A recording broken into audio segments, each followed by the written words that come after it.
Okay, and we are having conversations during the break. That's what happens on Reality Check. We're talking about religion.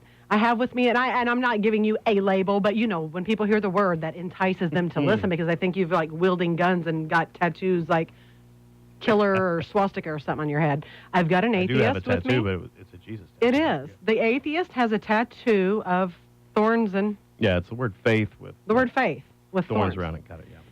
And I have Steve Essary also. That's David Kirk, our atheist, with a thorn tattoo. And the word faith, ironic. It's for real. Can I see it? Is it real? Where's it at? It's real. It's okay, it's here. And then Steve Essary, who was born and raised in church, very involved in the church, and ended up writing this book called The Hour We Least Expected, saying everybody's going to heaven. We have Darrin Patrick with us today.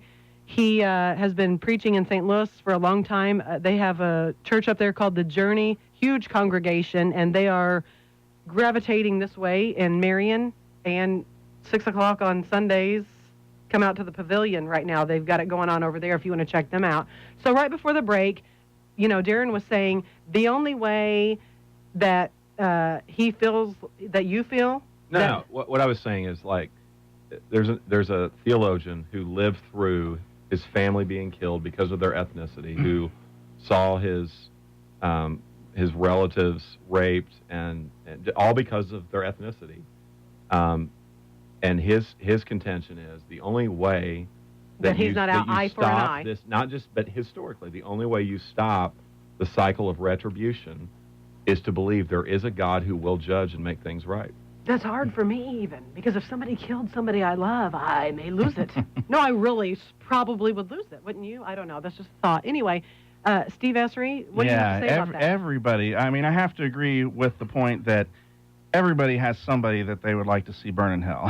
You know, I mean, seriously, we've all had tragedies. We've all had things happen. We have, you know, if you don't have a personal tragedy in your own life, then you know somebody that has had, you know, such things happen to them. And of course, we want judgment. We want justice, you know, towards that person. But, you know, I think it also takes away the faith in mankind, you know, to do the right thing because it's the right thing to do, not just because, you know, we're afraid of eternal punishment. Well, and a lot of people say, you know what, Steve Essary, with your thought or your sentiments in your book, if you're telling everybody they're going to heaven, it's going to be melees. People are going to be killing and murdering and just going crazy. Why do you not think that would be true? I haven't found that to be true in my own life, you know. In Matthew chapter 5, Jesus teaches us to love everybody no matter what, forgive everybody no matter what. He says, don't just greet your brother only. He said, greet everybody the same. In other words, accept everybody no matter what. And at the very end of that chapter, he says, and if you do this, you will be perfect like your Father in heaven is perfect. Now, first of all, that means that God forgives everybody no matter what, you know. And second of all, why would Jesus tell us to forgive everybody no matter what they do? You punch me in the face, I'm supposed to forgive you instantly, but yet God doesn't forgive everybody no matter what they do. They have to ask for it. What do you say about that, Darrin? Yeah, and I think it's the same. It's a good analogy would be, you know, if Dave threatened me on the program and said, you're one of these stupid pastors, and I hate pastors, and I'm going to take you out behind the radio station, and I'm going to hurt you, or I'm going to kill you. Let's say that he would say. I know he would say. He seems like a really great guy, but he says that to me. You know, maybe we take care of business. Well, who knows what happens? He says that to Barack Obama. He's going to jail, right? Very Soratoro. Yeah. So, I mean Barack Obama. So the point is this: the offense is greater because of the position of the person. So I can be offended at his accusation. So the analogy that, you know, we're told to forgive one another. Yes, we're told to forgive one another, but our offense because of our sin towards God is infinitely higher than any sin that we commit against one another. And that's why hell exists, because we have offended God. We have been our own God. We've chosen to do our own thing. And you know, Jesus also said in Matthew 25, he says, to those on my left, depart from me, you cursed, into the eternal fire prepared for the devil and his angels. So hell was prepared for the devil, not for us. But when we decided to be our own God and listen to the devil... then we're going with him. Yeah. Steve. Yeah.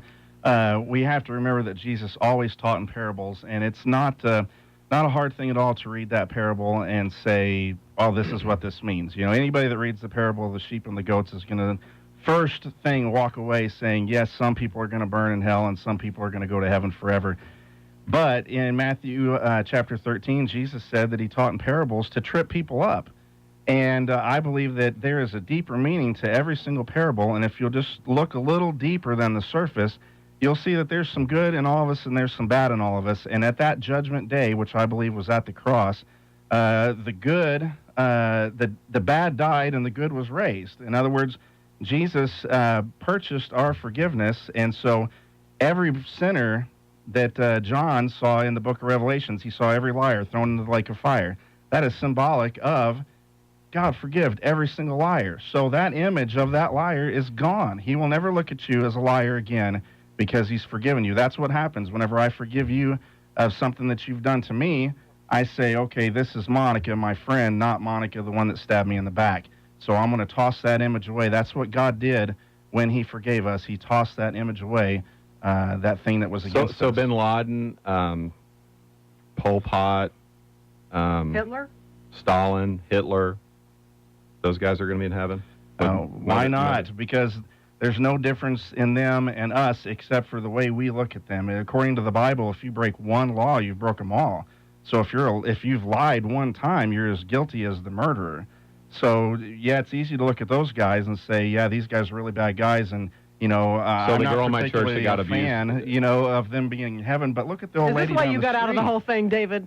I mean, look at my buddy David here. Not exactly. Okay? But I would like to say, though, and I've somewhat teased Steve about this before, that out of the two other panelists here, one of them believes I'm going to hell, one of them believes I'm going to heaven, and I have equal issue with both, because Steve always tells me when I tell him, I was like, I don't believe in God anymore, and he's like, that doesn't matter, Dave, you're still going to heaven. I'm like, no, you don't get it. I don't want to go there. I don't want to be there anymore. It doesn't sound fun to me.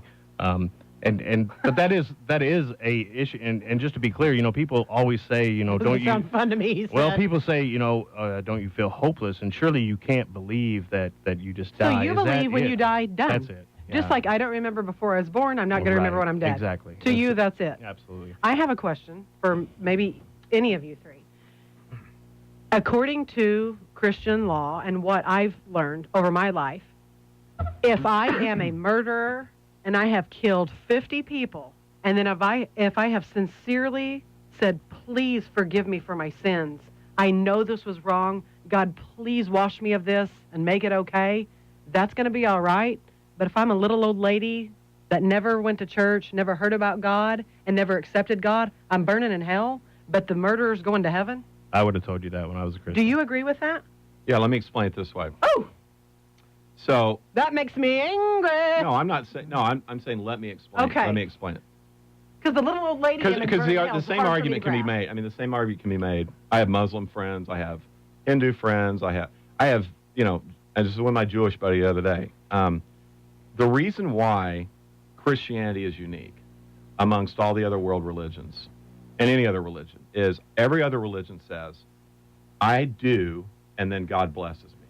So, you know, if I'm a Muslim, I keep the 5 pillars, and then God blesses me. And if I'm, you know, if I'm a Jew, I'm, you know, faithful to the Torah.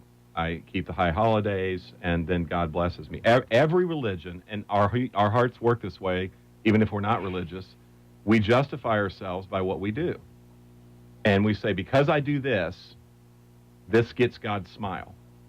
Christianity says the only way you get God's smile is because of what Jesus has done. It's grace, not works.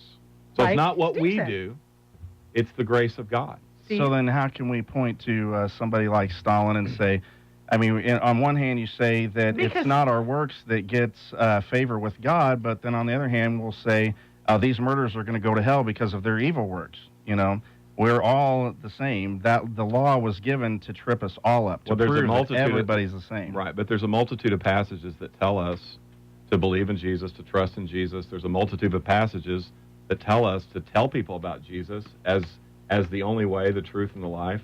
John 14:6, Acts 4:12 says there's salvation in no other name but Jesus. All the disciples died a martyr's death because they believed this.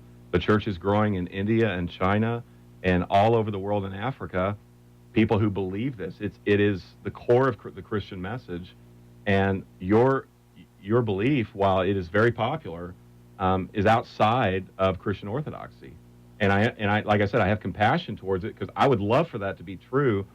But at the end of the day, I don't think it's cruel. I mean, I think it's cruel because you're telling people who have been abused, who have been, hey, you know what? God just kind of deals with all that. There's no justice there. You're telling all those people who were killed because they were Bosnians or, But hey, Sunnis or if Shiites. somebody has raped and molested me and then truly repented, they're going to heaven anyway, right?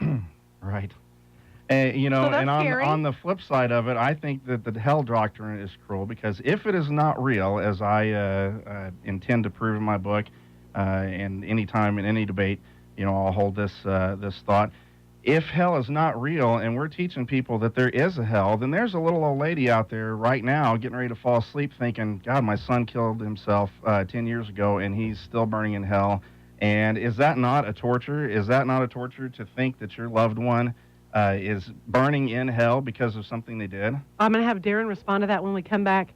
Love the debate. I love talking about hot topic issues. And like I said earlier, publicly, no, a lot of people will not talk about this. So first of all, thank you three for coming in to talk about it.